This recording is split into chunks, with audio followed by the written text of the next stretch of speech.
चर्चा इस बात को लेकर हम करेंगे कि ये दूसरे दौर वाला जो चुनाव है क्या वो ध्रुवीकरण की ओर बढ़ता हुआ नजर आ रहा है। और इसका जवाब सबसे पहले जफर भाई से लेंगे। जफर भाई मुझे ये बताइए, मतलब बयान क्या था, कितना तोड़ा गया, मरोड़ा गया, नहीं तोड़ा गया, नहीं मरोड़ा गया, उसकी मैं बात ही नहीं कर रही। मैं ये जानना चाह रही हूं ये 2006 वाला डॉक्टर मनमोहन सिंह का बयान ये 2024 चुनाव में क्यों याद आ रहा है और क्यों गाया जा रहा है? देखिए, आप प्रधानमंत्री रहते हुए जो आपने समाज के एक वर्ग के लिए सब कुछ करना चाहा और उन्हें पहला अधिकार दे दिया, तो जाहिर है समाज के दूसरे वर्ग के बारे में लोगों की तो चिंता होगी। इसलिए वो जो सोच है इसमें 2006 रेफरेंस पॉइंट है, लेकिन पूरा मैनिफेस्टो और कांग्रेस की जो छवि है उसी तरह की है कि वो कहीं ना कहीं तुष्टीकरण की राजनीति करते हैं और उसी तुष्टीकरण की राजनीति का रेफरेंस पॉइंट इस्तेमाल किया। चलिए, क्योंकि अब आप बयान पर ही आ गए, मतलब आप बयान पर आ गए, तो फिर मैं बयान को लेकर ही सवाल पूछ लेती हूँ। ठीक है, अल्पसंख्यक और मुसलमान को लेकर तो कह दिया, लेकिन जो डॉक्टर मनमोहन सिंह का बयान था, दलित, आदिवासी, अन्य पिछड़ा, महिला, बच्चे, तो क्या बीजेपी ये मानती है कि दलितों का, आदिवासियों का, अन्य पिछड़े वर्ग का, महिलाओं का इस देश की रिसोर्सेज पर पहला हक नहीं है?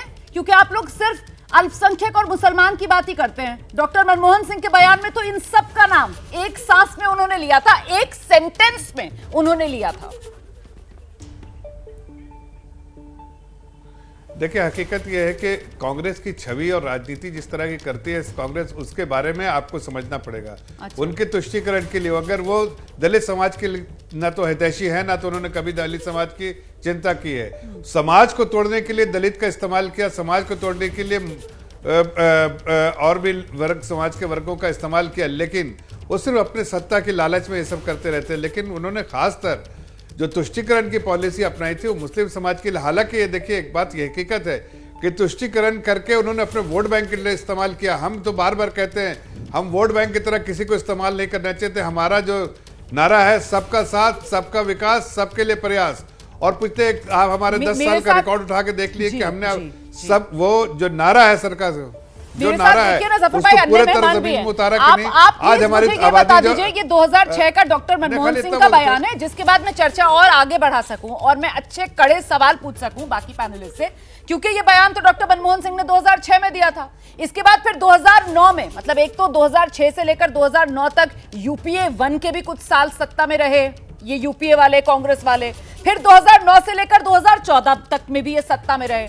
तो वो कौन से मुस्लिम तुष्टीकरण जिसका आप यहां पर जिक्र कर रहे हैं, 3 बड़े फैसले जो मुसलमानों के हक में यूपीए सरकार ने लिए, जिसकी आप निंदा करते हैं, वो 3 फैसले बताइए मुझे डॉक्टर मनमोहन सिंह की सरकार के, मुसलमानों के हक वाले, प्लीज। मैं वही क्या तो किया मुसलमानों के लिए? 3 फैसले बताइए डॉक्टर मनमोहन सिंह ने क्या किया। सुनिए जी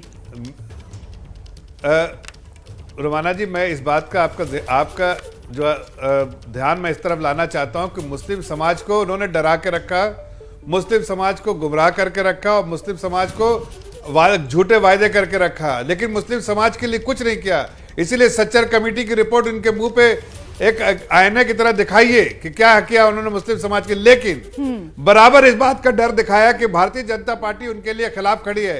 हकीकत यह है कि आप हमारे 10 साल का, जो मैंने आपको कहा 10 साल का जो हमारा गवर्नेंस मॉडल है, उसमें आप बताइए कि मुस्लिम समाज 12, 15, 14% आबादी है, लेकिन जो बेनिफिशियरी में है वो 22% से ज्यादा जो है गवर्नमेंट की जो स्कीम आई है, वेलफेयर स्कीम, उसमें हकदार कौन हुए? मुस्लिम समाज। ये मैं बताना चाहती हूँ अपने दर्शकों को, जिस बात का जिक्र सैयद जफर इस्लाम कर रहे हैं कि जो बात डॉक्टर मनमोहन सिंह कह रहे थे बकौल प्रधानमंत्री नरेंद्र मोदी या बकौल बीजेपी के कि इस देश के रिसोर्सेज पर पहला अधिकार मुसलमानों का है, उस पर सवालिया निशान कांग्रेस की तरफ से। और ये स्टेटमेंट भी मेरे हाथ में है डॉक्टर मनमोहन सिंह का, जिसमें उन्होंने जो बोला था एक पूरा सेंटेंस, उसमें उन्होंने माइनॉरिटीज और मुस्लिम्स के साथ साथ SC, ST, other backward classes, मतलब दलित, आदिवासी, अन्य पिछड़ा वर्ग, अल्पसंख्यक, महिला, बच्चे, इन सब का जिक्र किया था।